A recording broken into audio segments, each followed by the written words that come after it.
Hi, my name is Sean Sarto. I'd like to thank you for this opportunity to introduce myself and for your consideration for the position I'm applying for.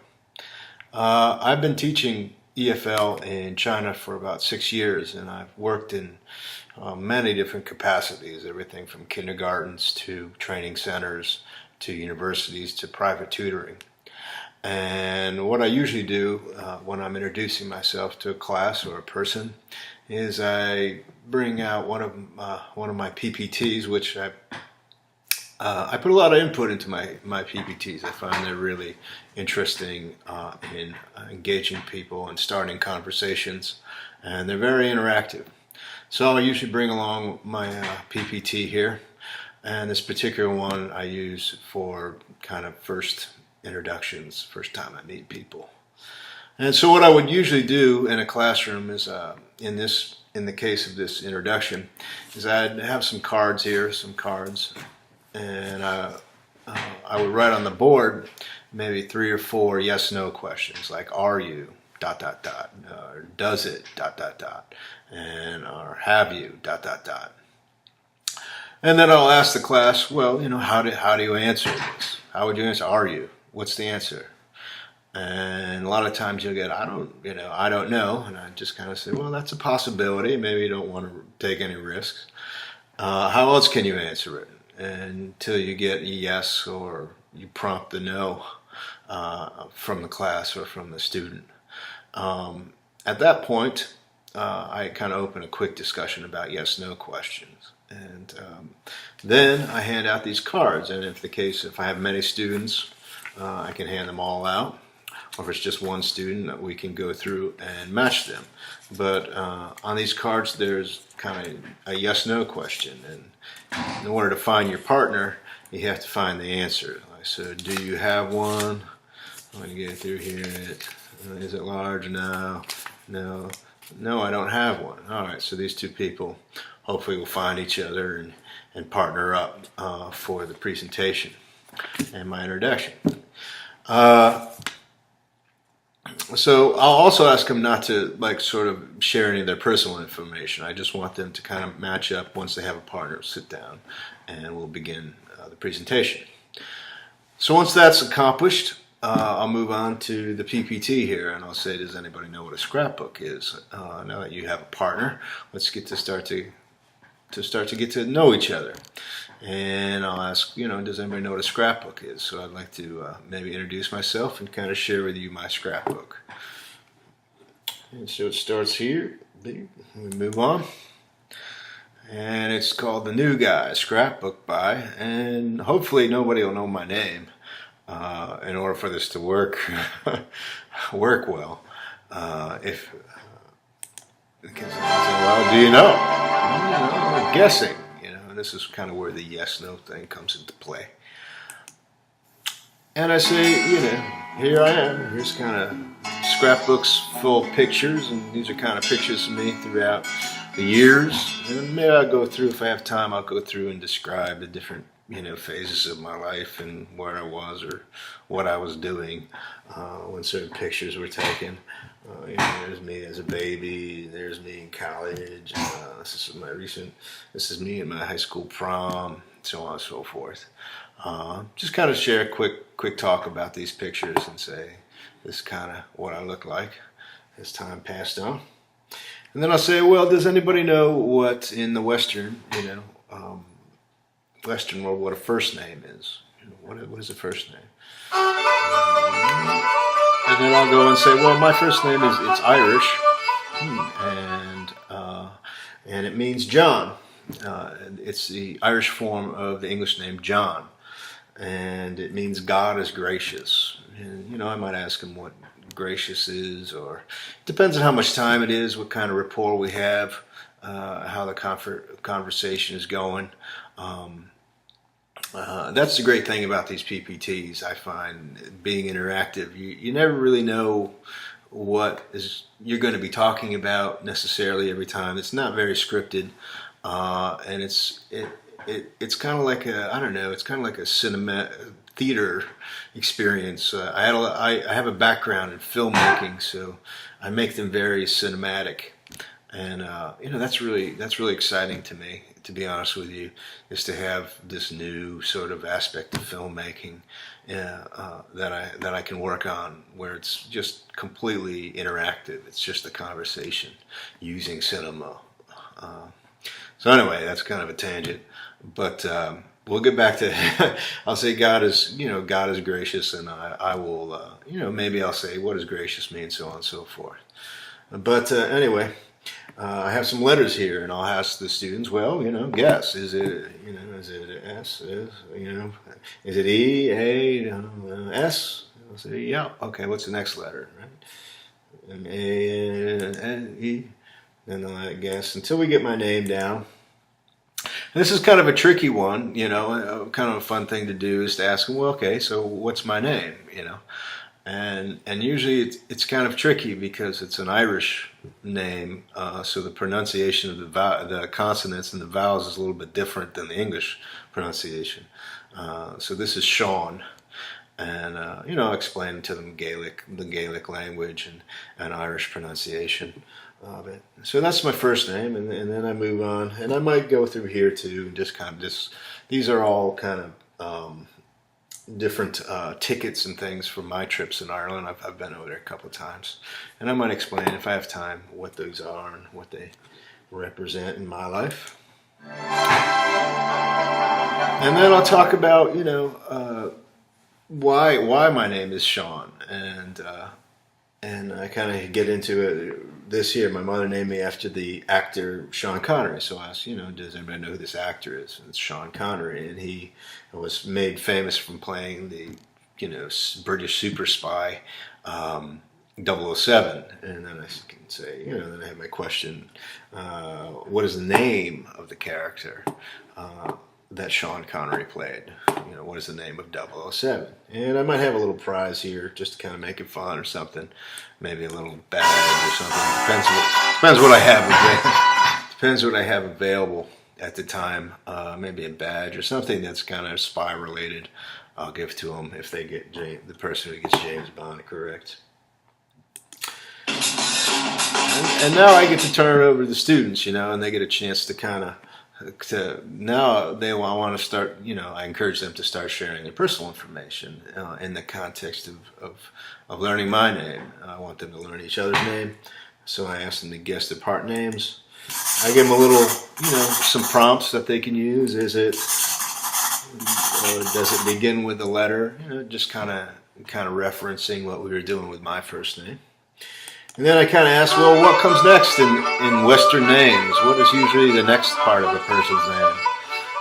And, I hope to prompt the idea of the middle name. And then I get to talk, well, my middle name, luckily, is not Sean Connery. Originally my mom wanted to call me Sean Connery. And fortunately for me, I think it would be very difficult going through life with another man's name. Fortunately, she didn't name me Connery. Instead, she named me after this guy down here, who is kind of the Irish patron saint. And these are the letters of his name. And I'll explain to them. I might depends on the time and depends on the interest. And the proficiencies, I might explain to them more, who this guy is. And hopefully they guess his name, letter by letter, to be this here, Sean Patrick. So there's my middle name, Sean Patrick. And then I know it's, important in Chinese.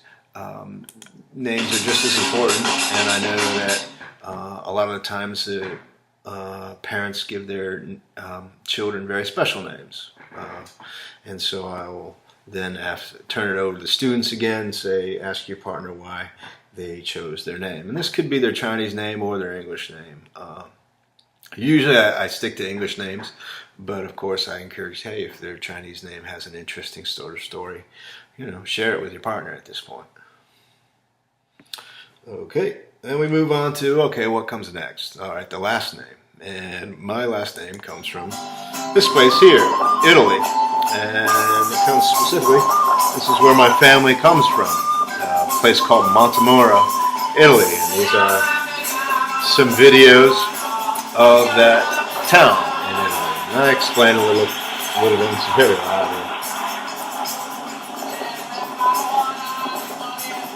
And so, my last name, in Italian, my family's last name, let's turn this down a little bit.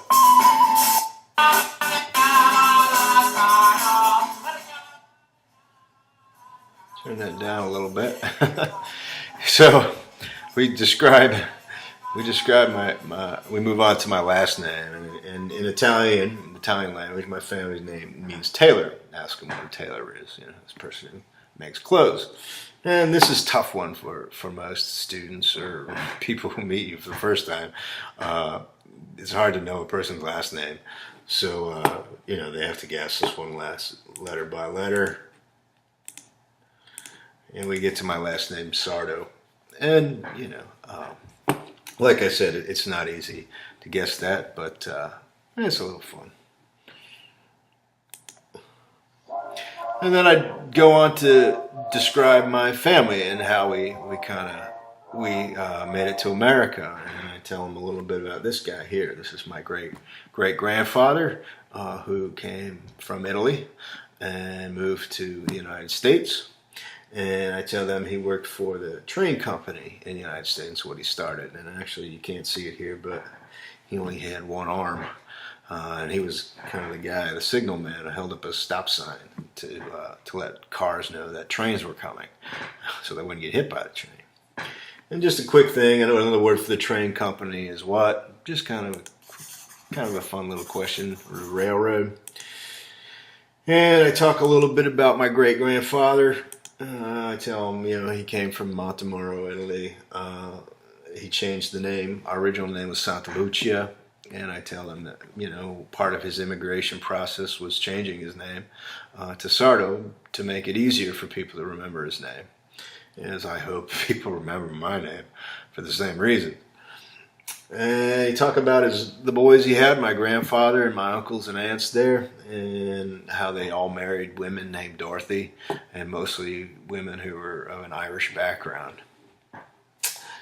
Moving on in the scrapbook, I show them this picture here, this slide here, shows my grandfather and my uncles in here. This is one of my uncles. My grandfather is over here, right there.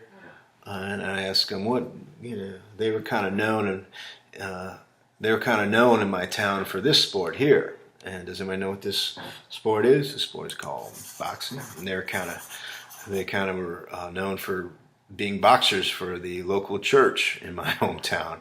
And I always thought that was kind of funny that the church, would be known for its boxing program. I just kind of share that with them. Ask them if they like boxing, what sports they like, so on and so forth. Then we move on to where I grew up. I grew up in a small town in the USA called Charlton, and Charlton is in the state of, and once again we have to guess what the state it is, and most of them get this pretty quickly. New York.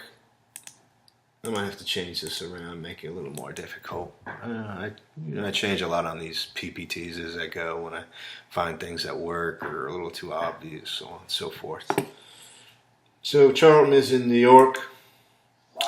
Ask people if they've been there, what do they know about New York. Probably a lot of people don't know New York is also not just the city, but it's also a very beautiful countryside. And so I show them this slide here of kind of the beautiful leaves and foliage in the fall time, how it changes color. One of the most beautiful places on the planet, I think. And we have horses and old churches, and this place called Burnt Hills, which is where I went to school. My school is located. And then I tell a little bit more about Charlton. Charlton is a historic town in New York that dates back from the beginning of the USA.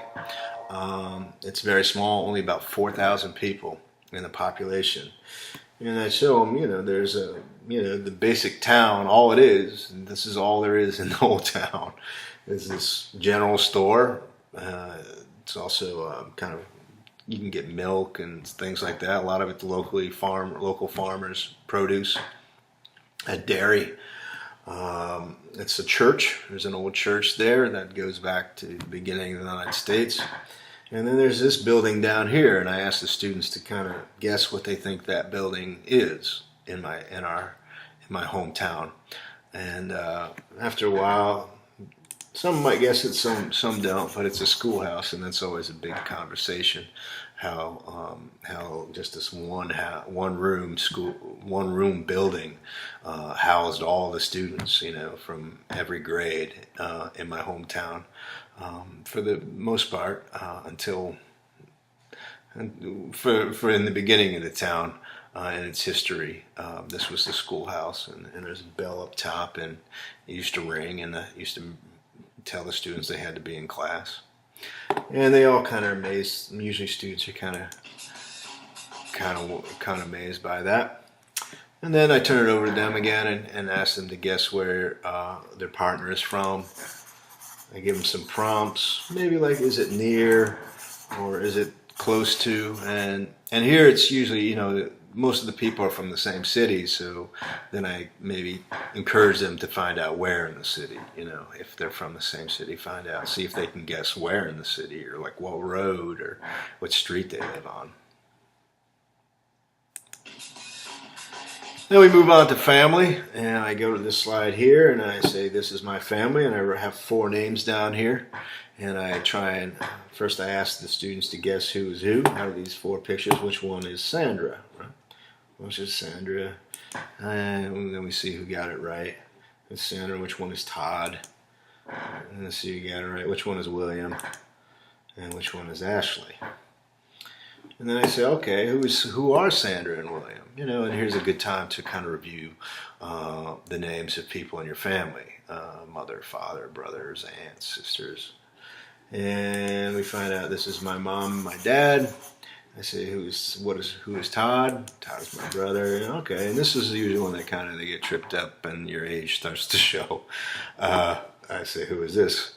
And they all tend to say my wife. It's not my wife. This is actually my niece. But most students get tripped up on that one. There, my niece. And then we play that game. I know it's very popular in a lot of EFL classrooms, but I choose to bring it out here in this presentation. Write down. I give them a piece of paper. Write down 4 names of people in your family. Don't tell your partner who they are, and then guess who they are, just like we kind of did in that previous slide. And some more prompts: are they older or younger than? How many years old? Do they? Can they? I ask them, of course, to try and guess it. Don't just, it's your mom, No. Is it your? Then we move on to hobbies. Talk a little bit about hobbies, what you like to do in your free time. Ask, what are hobbies? What are some things people do for hobbies? And I move on to one of my favorite hobbies, and it's this year. I've been playing guitar for over 20 years now. My favorite style of playing is and here's music genres. We get to start to maybe introduce some of the language and vocabulary associated with music genres. And this one's kind of a tough one. It's something they have to go through, think it out, but it is folk music. And I just kind of go through, let's kind of talk a little bit about, here's some of my concerts I did and different places I played with playing folk music on guitar. And then I share a song, and if I have time, I will bring my guitar and actually perform it if there's time for it. If not, I can just I can play it for them. Up on the screen I have the original song loaded, and I might play it for them. This is a song called Your Hometown by Bruce Springsteen, and I might play it for them or on my own guitar, or we can just listen to it and maybe talk a little bit about what it means, and also what it means to me. And then once again turn it back over to the students, guess what their hobbies are, and have a little discussion about what they like to do. Is it? Some more prompts. Do you like to? Does it involve? Stuff like that. I talk about jobs, and I introduce my first job in China.